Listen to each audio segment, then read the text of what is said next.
Whew, Star Wars is broken, but at least I got a way to fix it.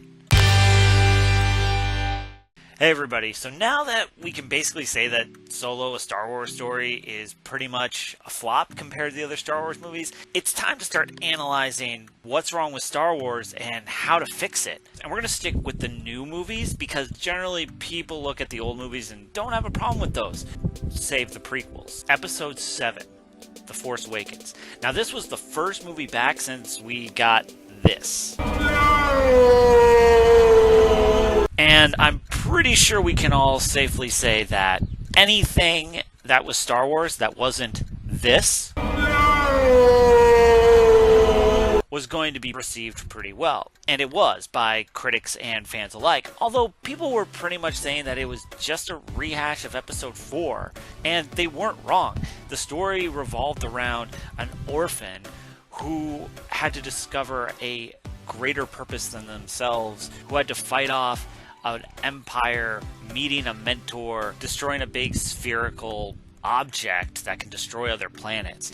There wasn't anything new or revolutionary or even really unique about The Force Awakens, but because of the strength on nostalgia, people were excited to go for it. And we saw that in the Rotten Tomatoes score, we saw that in the box office. So generally we can look at The Force Awakens and say it was a success. So Lucasfilm had decided that they wanted to create a Star Wars movie every single year. That was what the head of Lucasfilm, Kathleen Kennedy, wanted.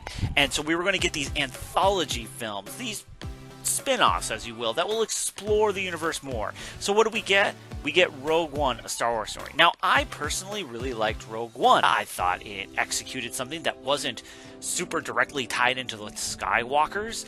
I thought that it was kind of a fun war movie. And Rogue One was definitely considered a risk. It was the first Star Wars movie, major Star Wars movie, that was released that had nothing to do with the Skywalker saga. It was marketed as a war film. I mean, look at these scenes.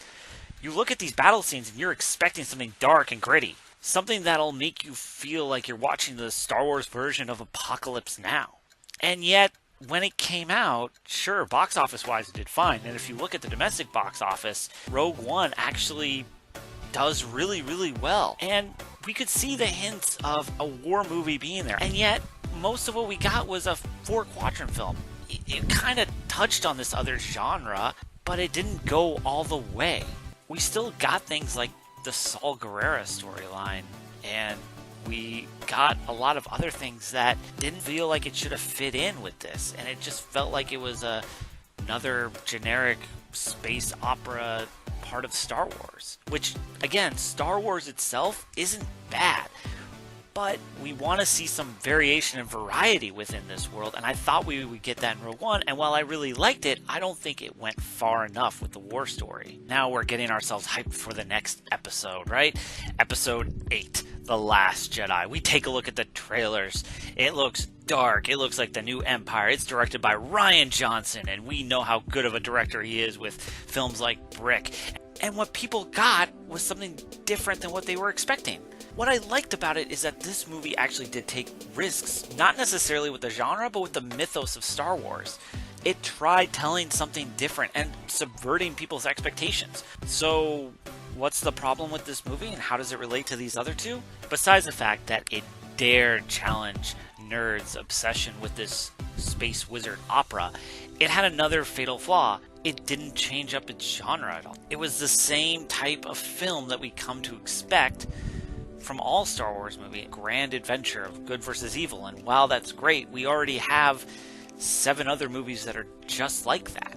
It tried subverting expectations, but then at the very end, it ended up kind of leaving us in the same spot as we were before. If you want to know more about that, check out Wisecrack's video on Star Wars The Last Jedi, What Went Wrong.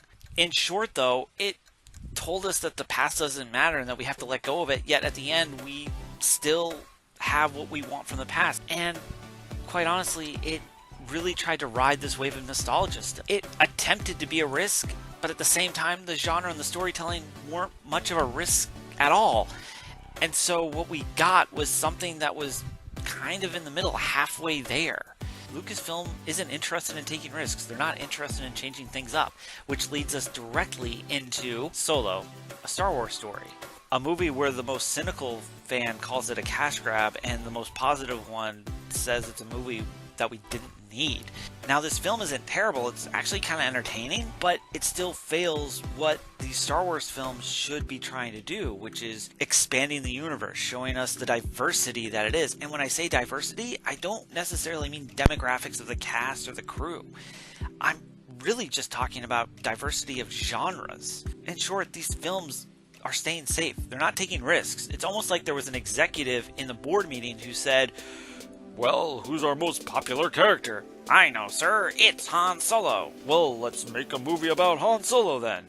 The reason why The Force Awakens was able to get away with this was because it was the first Star Wars movie in 15 years, and it was the first movie to star the original big three in almost 30 years. So people were so nostalgic for it. It was a force of nature. And really, it just feels like Lucasfilm is just trying to ride the wave of nostalgia and throwing in Easter eggs that aren't needed, throwing in, do you remember that? I mean, there are so many member berries in this franchise so far. It really doesn't feel like there's anything new to sink our teeth into. Remember Chewbacca again? Oh, I love to remember Chewbacca. So Star Wars has a genre and risk-taking problem. Now, let's look at another property that is under the Disney umbrella that actually is doing this pretty successfully, which is Marvel. So Marvel has made a lot of superhero movies, and if you look at some of their early movies, they kind of just stick with a superhero formula that they have. Thor, Iron Man 1, The Incredible Hulk, Iron Man 2, all kind of fall within the same type of formula. But starting with Captain America, we get something different. We get a risk being taken, which is the first Captain America is kind of a war film. It's a period piece in some ways, which it still fits within the umbrella of superhero movies, but is taking a subgenre of that. Let's look at some of their more recent films. Guardians of the Galaxy is a space opera. Ant-Man is a heist film. Captain America the Winter Soldier is a spy thriller, and Spider-Man Homecoming is kind of a coming-of-age teenage story. If you look at Thor Ragnarok and compare it to Captain America the Winter Soldier, you have very different tones, you have very different genres that are being played with. That's how Marvel's been able to keep their stuff fresh for so long and why people keep coming to it. And that's the problem with Star Wars right now. Star Wars is taking no risks, and when Rian Johnson seemed to try to take risks, they kind of fell back into what they do, which is try to be a 4-quadrant film. And this is where we can get into how to fix this. Star Wars is a huge universe with tons of different characters.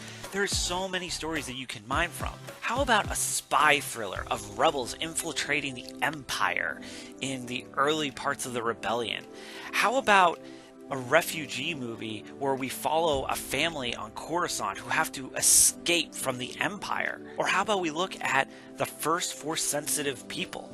Maybe you make this into kind of a psychological horror movie where you're not quite sure what's good, what's bad, what's real, what's not, because that's probably what it was like. Or how about we get a Western film where on the far reaches of the galaxy, you have a rebel warrior who just wants to live by themselves, but then they're dragged into a conflict on this remote planet. So it's not just about changing up the genre, but also breaking away from this nostalgia and just looking at something from the original trilogy and saying, let's make a movie about that and create a backstory. It's about creating something new, something interesting, and something that's just different from what we've seen.